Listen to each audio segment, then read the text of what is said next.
Hi again, everybody. Welcome back to another episode of Wisconsin Weather Experts. On this Monday, we've got the heat, we've got the humidity. That's how our weekend has been as well. But yesterday, at least here in the Milwaukee area, we had some thunderstorms pop up, and they brought in some pretty strong winds. Some incredibly strong, some heavy rain, some incredibly strong winds, and at least one microburst that we caught on camera. So what you're looking at here is one of our live cams in a time lapse, and so you can watch the microburst work its way across in the distance there, basically slammed into the Timmerman area. Butler, if you're familiar with that, 82 mile per hour wind gust recorded there. That, were it a sustained wind, would be an equivalent of a hurricane force wind, but it was a wind gust and obviously did quite a bit of damage. Numerous trees down, even a plane.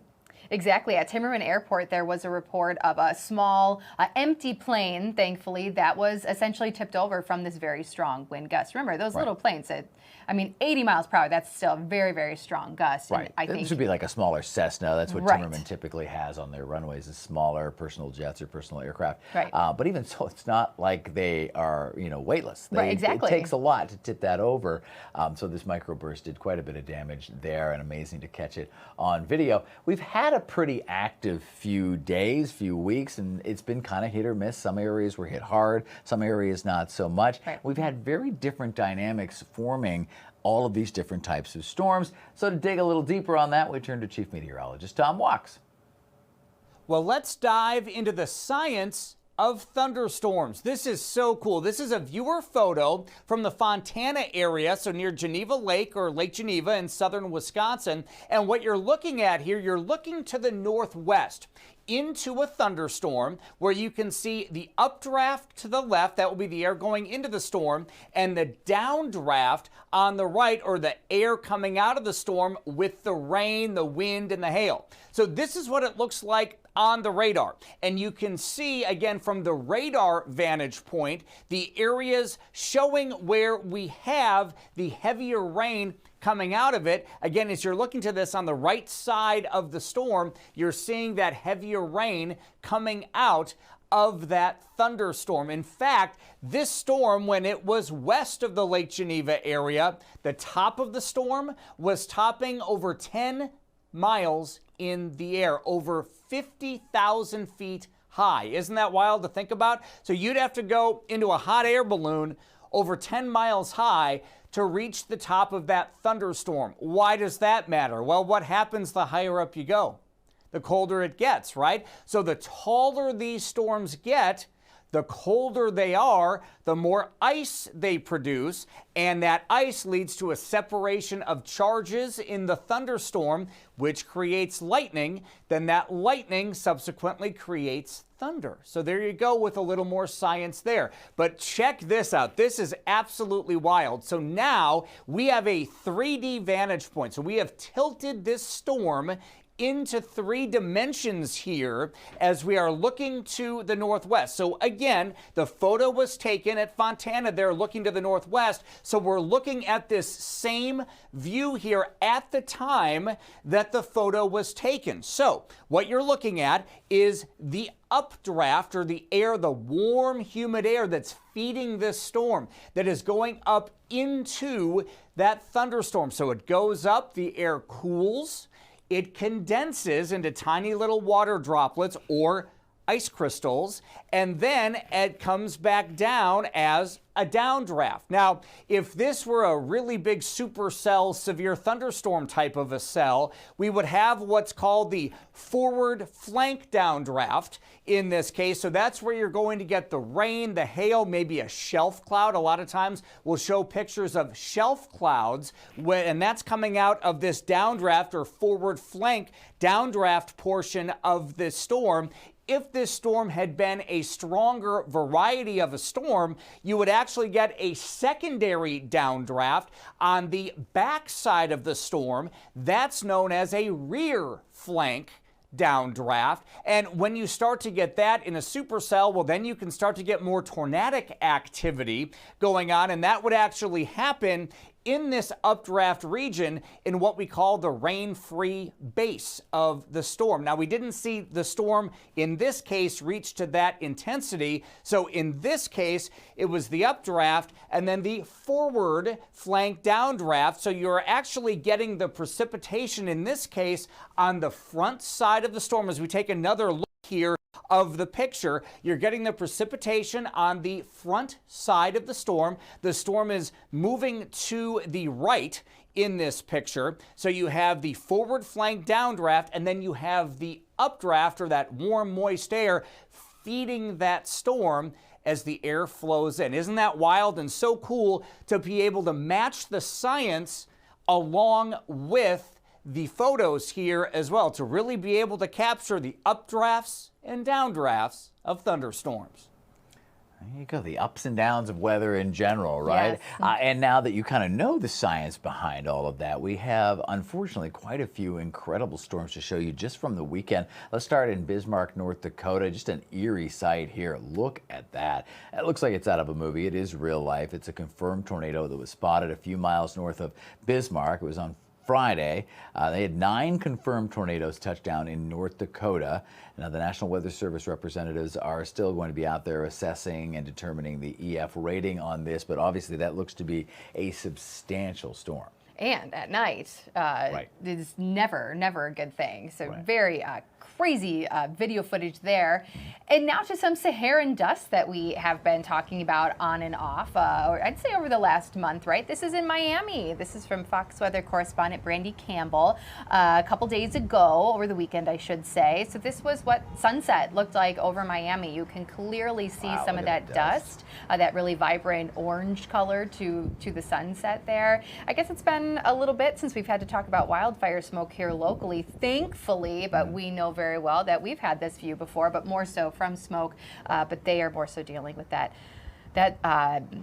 dust, that Saharan dust that a lot of times will limit tropical development. We talk about a lot during the tropic season. The winds that come off of Africa, that's what spawns tropical development. But when you have this level of dust in the atmosphere, it can be something that keeps things kind of under wraps for a little bit. Might postpone the real peak of the Atlantic hurricane season. We're going to talk more about that, of course.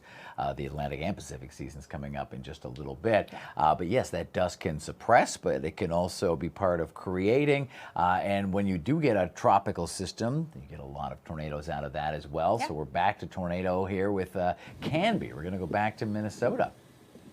Stunning images, as you can see. I mean, this is pretty much as picturesque as a tornado can look.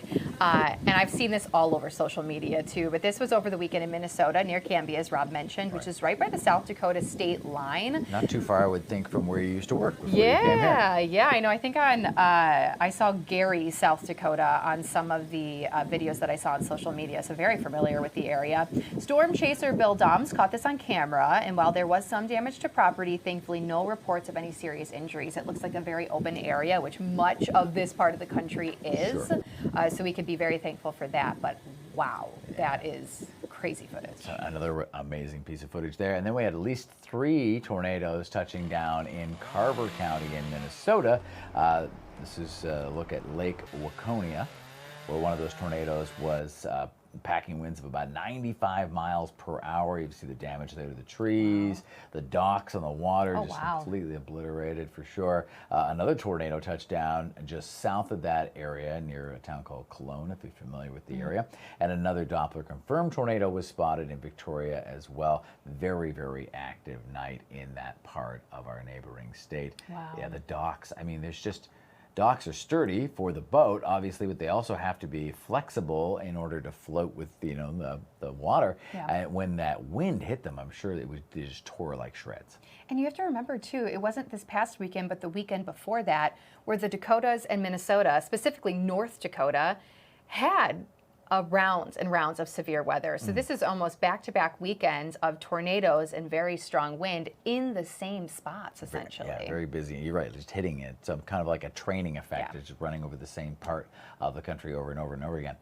So with that in mind, let's step back a bit and take a look at our regional forecast. Let's take a look at, first and foremost, storm reports over the last 24 hours, because as we just recapped all that severe weather, many parts of the Midwest, all the way to the southeast and the East Coast, dealt with at least some wind, some heavy rain, some severe weather. So very active weekend. Now here locally, our Saturday was very quiet, but the state of Wisconsin experienced thunderstorm activity on Sunday. Most of it was subsevere. There were a handful of stronger thunderstorms, though, that did move through the area, including here in the southeastern part of the state. We already covered that microburst or likely microburst over Timmerman Airport in Milwaukee, and near that Butler area. There was a handful of tree damage from some of that very strong wind, and a couple of rainfall reports across Ozaukee County. So once again, a bit of an active Sunday, not just here locally, but across parts of the country. Now, a cold front has now passed through our area, so just about clearing Wisconsin, but behind it, you can see just a few pop-ups. As for the rest of your Monday, we'll have the chance for a stray shower or thunderstorm to develop behind this frontal boundary. Otherwise, we're going to maintain partly sunny skies. Temperatures still warm. We'll really feel the impacts of that cold front heading into the day tomorrow. Now, as we brought in the view, there's a better chance for thunderstorms, or even at this hour, you can see the majority of thunderstorm activity is actually east of us, out ahead of that cold front and behind that warm front. So Michigan State down to Indiana, Ohio, all the way to the East Coast. You can see the Virginias, the Carolinas, they are going to see more thunderstorm activity throughout the day today. But of course, can't rule out across Wisconsin as well as Minnesota, because of another boundary out west, the chance for a few pop-up showers or thunderstorms. The severe threat is low overall today, and primarily east and south of us here in Wisconsin. And then you'll notice as that frontal boundary shifts eastward for Tuesday, that's where the severe threat then shifts. So we still could see a few stronger storms east of us today and tomorrow, but thankfully not expecting that here locally. Going forward, we will still see likely a few pop-ups across the state. Once again, thanks to that disturbance that has made its way on through. But after sunset, we're going to clear things out, and high pressure systems that are way west of us are going to usher in good sunshine for the next couple of days. So both Tuesday and Wednesday looking to be sunny and quiet, and even a bit of relief from some of the high humidity, though temperatures will still be in the 80s both Tuesday on into Wednesday.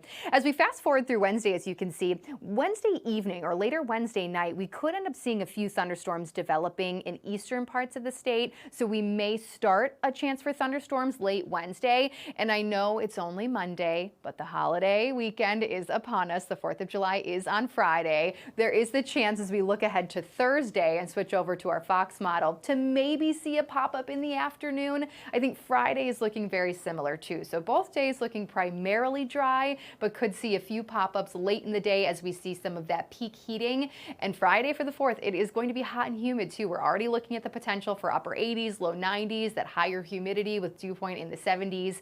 I will say that Saturday, so the day after the 4th, looking to maybe be a bit stormier. So we'll watch that forecast very, very closely. I know it's only Monday, but that's what everybody's talking about and planning for. I understand. Speaking of today, though, temperatures are still going to be very hot across the country. As you can see, a lot of 90s and triple digits towards the south. Even here in the Milwaukee area, we're looking at middle 80s. Down towards the south, could see some 90s in Illinois. And then look at towards the northwest. They'll feel the effects of the cold front a little quicker than us. Of course, it's passing now. So upper 70s, low 80s out towards the west. And that's what we'll see tomorrow here in Wisconsin. Now, dew points because of that front will gradually fall, likely through the 60s, so we'll get a little bit of a break later today as well as Tuesday, Wednesday, but then you'll notice heading into the holiday weekend how those dew points climb again, so that humidity is eventually going to return. And temperature is also going to fall just a touch on Tuesday. We'll actually have a lake breeze Wednesday too, so that'll help us out, but then right on cue, for the 4th of July, those 90s are back. So plan on the hot and sticky, which, you know, that just sounds like the 4th of July, doesn't it? It does. I mean, we have to enjoy it while it's here because the cold will be here before we know it. That is so true. That kind of weather is also going to encourage people to get out there on the water, which is a great thing if done safely. But we're learning more now about a deadly boating incident on Lake Tahoe. The survivors there have been identified as a mother and daughter visiting the area from New York. So investigators say they were wearing life vests and they were able to make it to shore. There was a group celebrating a birthday on the 21st of June. Huge waves from a sudden storm that crossed the area capsized their boat. 8 people died on the lake. Still unclear whether or not they had life vests on. And then from that, we go to flash floods in Pakistan, and at least 8 people dead there. The flooding triggered by the pre-monsoon rains swept away dozens of tourists who had been picnicking along the Swat River in northwest Pakistan on Friday. Nearly 100 rescue groups were searching for the missing tourists. About 58 people were rescued. Those rains are forecast to continue this week. So we are not alone in severe weather in this part of the country, or certainly in this part of the world. And that video was dramatic. Hard to watch, of course. All right, live look outside right now. This is out in Madison, beautiful. Looking at the beautiful lake, all the boats out there as well. It's going to be a nice day today. We have plenty more Wisconsin weather experts coming up. Stay with us.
All right, welcome back to Wisconsin Weather Experts right here on Fox Local and, of course, the FOX6 YouTube channel. We are fully into summer. Absolutely. We already talked about getting out there on the boats. There are some upsides and downsides to this season, though. Exactly, and we're talking mosquitoes here. So as we get into more of our summer months, health officials are already clocking several cases of West Nile virus across the country, and that mosquito-borne illness can bring, as we know, a variety of negative side effects. Fox's Chanley Painter shares how you can prevent those bites and those diseases. Bites from mosquitoes can be itchy and annoying, but they can also transmit potentially deadly diseases like West Nile virus. According to the CDC, West Nile is typically documented through the summer and into the fall. As of June 17th, the latest data reveals at least 11 states are already reporting cases, including Arizona, Oklahoma, Louisiana, and Tennessee. West Nile virus is endemic. It's never gone away. It never goes away. Some years are worse than others. While most infected people either experience no symptoms or have mild reactions, some victims can develop severe fevers, headaches, muscle weakness, and more. It is a pathogen that will impact the elderly, more so than those that are younger, but we are seeing changes in that. The last couple of years, we've seen younger folks reacting to the virus. Weather conditions can sometimes influence the number of West Nile virus cases in a year, and with it getting hotter and wetter out, local officials are on high alert. I want to watch and see what happens. Meanwhile, beware of open containers of water around your property. That can serve as breeding grounds for mosquito larvae. Like a swimming pool that you're not taking care of, or maybe in a pond or a ditch that may be full of water for a while. And while wearing long clothes might not be fun in summer, reducing exposed skin and using repellents can help make you a less enticing snack for these bloodsuckers. Also, watch out for mosquitoes getting into your home through breaks in window screens or by latching onto your pets. I'm Stanley Painter, Fox News. The many joys of summer, Yeah, that's but right. something to still take seriously. Is anybody as we all else know. actually itchy for no reason now? Yeah. I Or the know. sound just makes you Yes, cringe a little I bit, know, hearing but the little buzz. Best to know when you go outside, though. Yeah. It's good to ward off those diseases and those pests as best you can.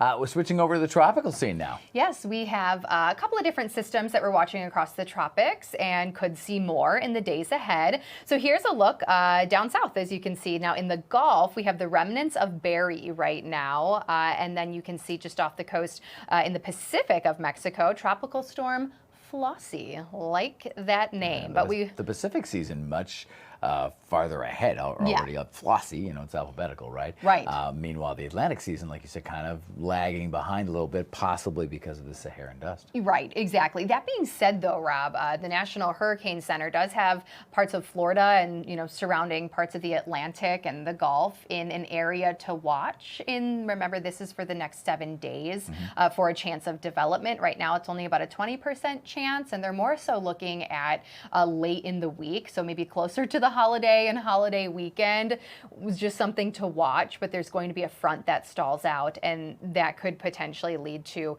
know, another system developing that could become tropical. And then they this do rapidly is ramp up in the Gulf, Right. in part because of the water temperature there. It needs a surface temperature of at least 80, and obviously it's Yeah. well above that right now, so that could fire that up quickly. Exactly. And then actually in the area of where that tropical storm is right now, they have another highlighted area. So not sure if one's going to lead to another or if there's just going to be lingering energy or what. But then in the Pacific, there could be another area to watch. And speaking of those names or how ahead the Pacific is when it comes to their hurricane season, like Rob just said, I mean, the next named storm will be Gil, because we've got Flossie out there right now. We're already 6 storms in. Exactly. And they do start a little bit earlier when it comes to hurricane season. But then compared to the Atlantic, we just had Barry, which didn't last very long. So next will be the C name. Chantal.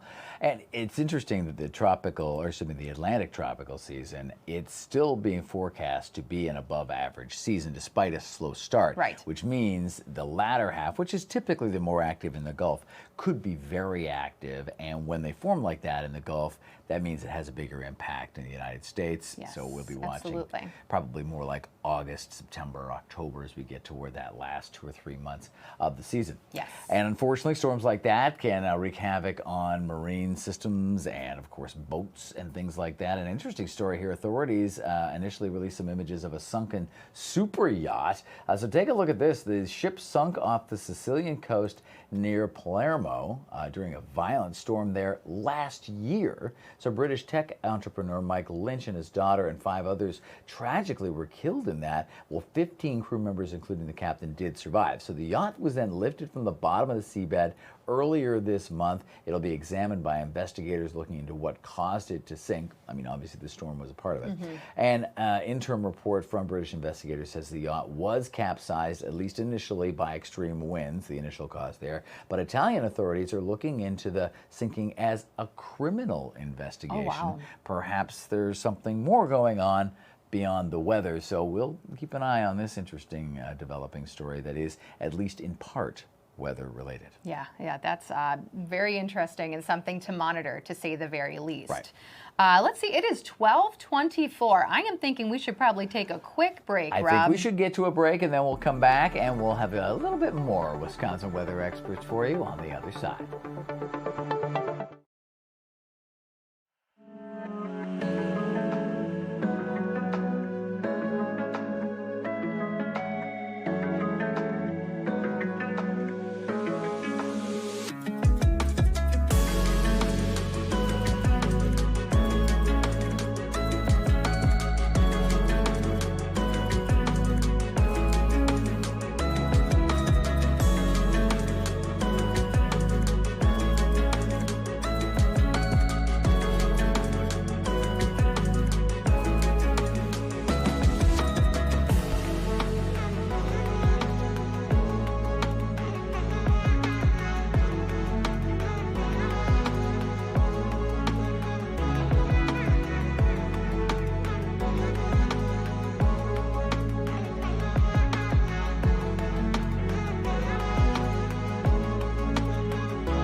back, everybody, to Wisconsin Weather Experts. Great story to end things today. Well, we always like to have some animal stories in here, and this is interesting. A team of specialists were racing to help multiple dolphins sadly stranded in lagoons in Bolivia. So the specialists, part of the Noel Kempf Mercado Museum of Natural History, they carried out these operations to rescue 27 dolphins who were stuck in lagoons disconnected from the Grand River there. The dolphins ended up stranded because of the phenomenon known as La Nina. Of course, we know all about that, right? Which may cause droughts in the eastern region because of a dip in rainfall. Officials say the most recent rescue operation took place June 21st through June 25th. 100 dolphins actually perished in the Brazilian Amazon 2 years ago while the area dealt with a major drought. These are pink river dolphins. Which is just something I haven't even heard of. Yeah, fascinating to see the color and beautiful But animal. thankfully they learned from, 2 years ago. Yes, and those exactly. dolphins are safe. Things are doing better, and we wish them all the best. We wish you the best. We'll see you back here again tomorrow for more Wisconsin Weather Experts.